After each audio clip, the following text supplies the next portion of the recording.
Kita simak bersama-sama. Berikut merupakan hasil kegiatan penelitian kami di Pengadilan Negeri Mojokerto kelas 1A. Berikut merupakan hasil kegiatan penelitian kami di Pengadilan Negeri Mojokerto kelas 1A. Submateri dari hasil penelitian kami menghasilkan yang pertama, pandangan Pengadilan Negeri Mojokerto terhadap ICOT sebagai wujud implementasi peradilan sederhana, cepat, dan biaya ringan. Yang kedua, layanan administrasi perkara sebagai bentuk implementasi asas sederhana, cepat, dan biaya ringan melalui ICOT di Pengadilan Negeri Mojokerto. Yang ketiga, alur layanan administrasi perkara melalui ICOT di Pengadilan Negeri Mojokerto sebagai bentuk implementasi asas peradilan sederhana, cepat, dan biaya ringan. Yang keempat, kendala dalam layanan Pengadilan Negeri Mojokerto berbasis ICOT. Adapun hasil penelitian kami terkait materi pertama, pandangan Pengadilan Negeri Mojokerto terhadap ICOT sebagai wujud implementasi peradilan sederhana, cepat, dan biaya ringan. Perkembangan zaman dan teknologi di Indonesia membuat Mahkamah Agung Republik Indonesia melakukan perubahan penting di bidang teknologi informasi dalam sistem hukum di Indonesia.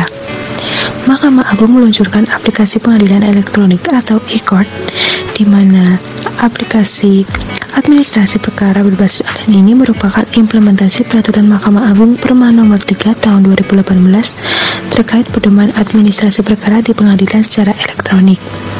Yang kemudian peraturan tersebut telah disempurnakan menjadi peraturan Mahkamah Agung Perma Nomor 1 Tahun 2019 terkait administrasi perkara dan persidangan di pengadilan secara elektronik, yang kemudian dikembangkan lagi menjadi Perma Nomor 7 Tahun 2022 tentang peraturan Mahkamah Agung terkait perubahan atas peraturan Mahkamah Agung Nomor 1 Tahun 2019 tentang administrasi perkara dan persidangan di pengadilan secara elektronik, yang kemudian diaktifkan pada tahun 2019 dan berlaku di semua otoritas peradilan di Indonesia, termasuk di PA, PN, dan PT UN.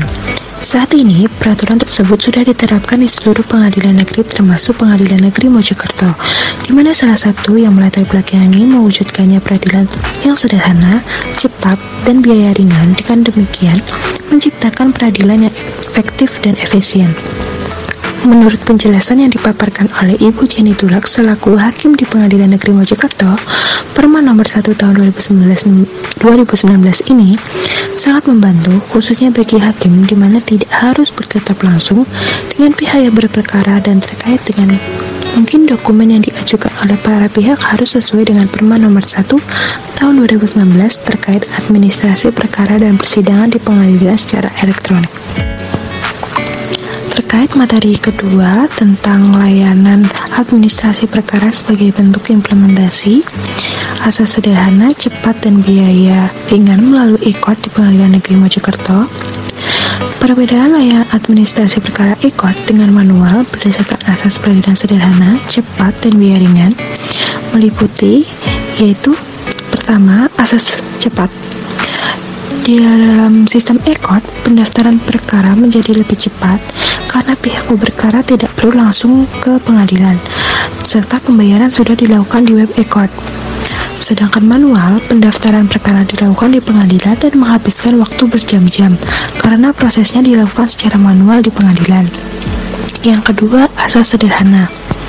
Untuk sistem ICOT, proses panggilan sidang bagi pihak yang berada di luar wilayah hukum pengadilan dilakukan secara elektronik, tidak ada batas wilayah hukumnya. Jadi, panggilan bisa langsung dikirim secara elektronik ke pihak tersebut. Sedangkan secara manual, panggilan kepada pihak yang berada di luar wilayah hukum pengadilan harus dilakukan dengan mendelegasikan panggilan tersebut ke pengadilan di mana pihak itu berada. Yang ketiga, asas biaya ringan. Untuk sistem ICOT sendiri, asas biaya ringan itu di mana biaya panggilan hampir setengahnya lebih murah karena biaya untuk panggilan penggugat ditiadakan atau Rp0. Sedangkan secara manual, biaya tidak hanya untuk tergugat saja, melainkan penggugat juga dipanggil secara manual dengan mendatangi langsung alamat rumah para pihak berperkara, sehingga besar biaya perkara lebih besar. Hasil penelitian kami terkait materi ketiga, alur layanan administrasi perkara melalui e-court di Pengadilan Negeri Mojokerto sebagai bentuk implementasi asas peradilan sederhana, cepat, dan biaya ringan. Di dalam program e-court meliputi e-filing, pendaftaran perkara online di pengadilan, e-payment, pembayaran pajak biaya perkara online, e-summons, pemanggilan pihak secara online. Keuntungan pendaftaran perkara sendiri secara online melalui aplikasi e-court ialah menghemat waktu dan biaya dalam proses pendaftaran perkara. Yang kedua, pembayaran biaya panjar yang dapat dilakukan dalam saluran multi-channel atau dari berbagai metode pembayaran dari bank. Yang ketiga, dokumen terarsip secara baik dan dapat diakses dari berbagai lokasi dan media, serta temu kembali data yang lebih cepat. Layanan dan penjelasan singkat pendaftaran perkara online. Yang pertama, pendaftaran perkara atau e-filing. Pendaftaran perkara online ini dilakukan setelah terdaftar sebagai pengguna dengan memilih pengadilan yang sudah aktif melakukan pelayanan e-court. Yang kedua, eskum atau taksiran panjar biaya, di mana dengan melakukan pendaftaran perkara online melalui e-court, pendaftar akan secara otomatis mendapatkan eskum dan virtual account yang dapat dibayarkan melalui multi-channel yang tersedia. Yang ketiga, mendapatkan nomor perkara. Pendaftaran perkara melalui e-court secara singkat tahapannya yaitu melakukan pendaftaran. Yang kedua, melengkapi data pihak, upload berkas gugatan, mendapatkan eskum, melakukan pembayaran, menunggu verifikasi, serta mendapatkan nomor perkara.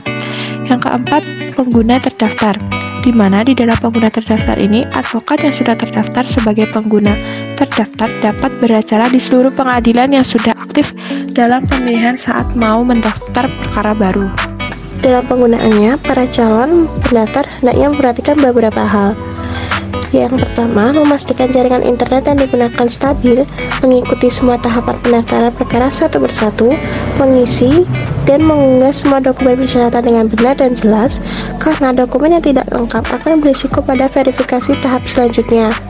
Diharapkan mencantumkan juga semua pihak yang ada dalam gugatan sehingga proses e-payment, panjar biaya perkara, dan pemanggilan e-summons dapat dilakukan dengan tepat, serta melakukan persetujuan seluruh prinsipal dalam penggunaan e-court mutlak itu diperlukan.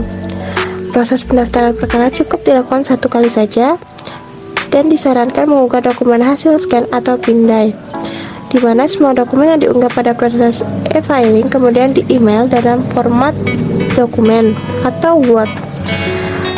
Dan jika proses e-payment atau pembayaran telah dilakukan, namun upload atau proses pengunggahan perkara belum dilaksanakan atau tidak dilakukan tidak lengkap, maka akan dikeluarkan penetapan untuk pengembalian pembayaran.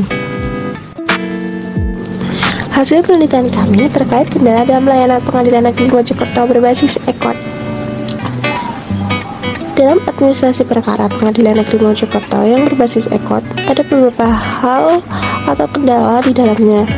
Yang pertama, jaringan. Adanya masyarakat awam yang kurang mengerti akan teknologi, kemudian lemahnya jaringan internet, sehingga hal inilah yang menjadi tantangan Mahkamah Agung untuk aplikasi e-court ke depannya. Yang kedua, kondisi geografis.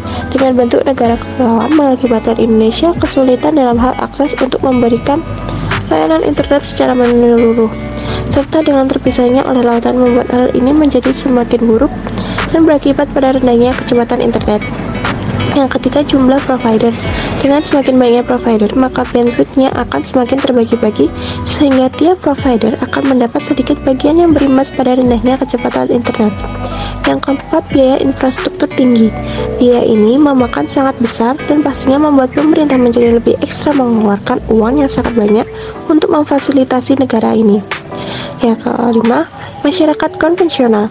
Masyarakat lebih memilih suatu hal yang konvensional daripada suatu hal yang bersifat online, karena mereka banyak yang masih tidak tahu akan suatu hal yang baru dan masa yang telah berubah. Berikut beberapa dokumentasi penelitian kami di Pengadilan Negeri Mojokerto kelas 1A.